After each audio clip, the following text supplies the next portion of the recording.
Assalamualaikum warahmatullahi wabarakatuh. Di sini saya akan menjelaskan mengenai kolesterol. Pengertian dari kolesterol sendiri yaitu lemak yang terutama diproduksi di dalam hati yang didapat dari makanan, yang memiliki peran penting untuk menjaga fungsi tubuh supaya tetap baik seperti fungsi hormon dan berperan penting pada produksi asam empedu. Lalu selanjutnya perlu kita ketahui faktor yang dapat mempengaruhi kolesterol yaitu merokok, mengkonsumsi alkohol, berat badan, minum kopi berlebihan, stres, kurang berolahraga, usia dan jenis kelamin, pemakaian pil kontrasepsi. Lalu kolesterol itu ada dua yaitu kolesterol HDL dan LDL. Yang pertama ada kolesterol HDL yang merupakan kolesterol baik. Kadar kolesterol HDL di atas 60 berarti sangat baik.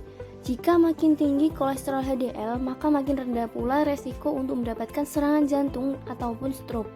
HDL ini memiliki fungsi untuk membersihkan pembuluh darah arteri dan meningkatkan kolesterol jahat yang dibawa ke liver untuk disaring keluar tubuh. Lalu yang kedua yaitu ada kolesterol LDL. Kolesterol LDL ini merupakan kolesterol jahat yang dapat membuat endapan dan dapat menyumbat arteri, sehingga ini dapat meningkatkan resiko serangan jantung dan stroke. Kadar dari kolesterol LDL yang baik itu di bawah 130 dan jika semakin rendah kadar LDL ini maka semakin baik.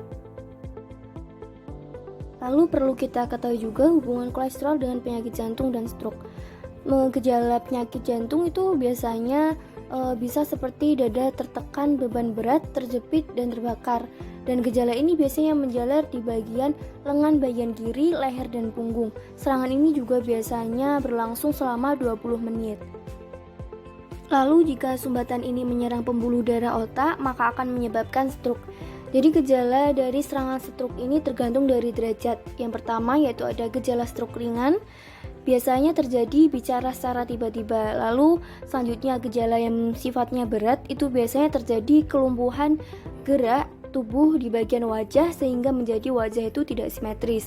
Lalu jika terjadinya perdarahan bagian otak yaitu dapat menyebabkan kematian.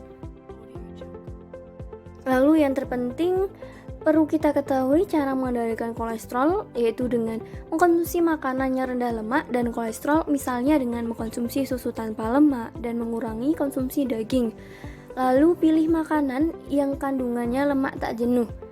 Dan juga kita bisa menghindari menggunakan minyak goreng secara berulang-ulang seperti minyak jelantah.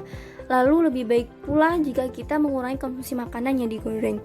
Selanjutnya lebih banyak mengkonsumsi makanan yang berserat seperti gandum, kacang-kacangan, sayur-sayuran, dan buah-buahan. Selanjutnya kita dapat mengkonsumsi antioksidan banyak yang biasanya terdapat pada buah-buahan seperti jeruk, stroberi, pepaya, wortel, ataupun labu. Lalu kita dapat mengkonsumsi bawang putih secara teratur, itu juga dapat menurunkan kadar kolesterol.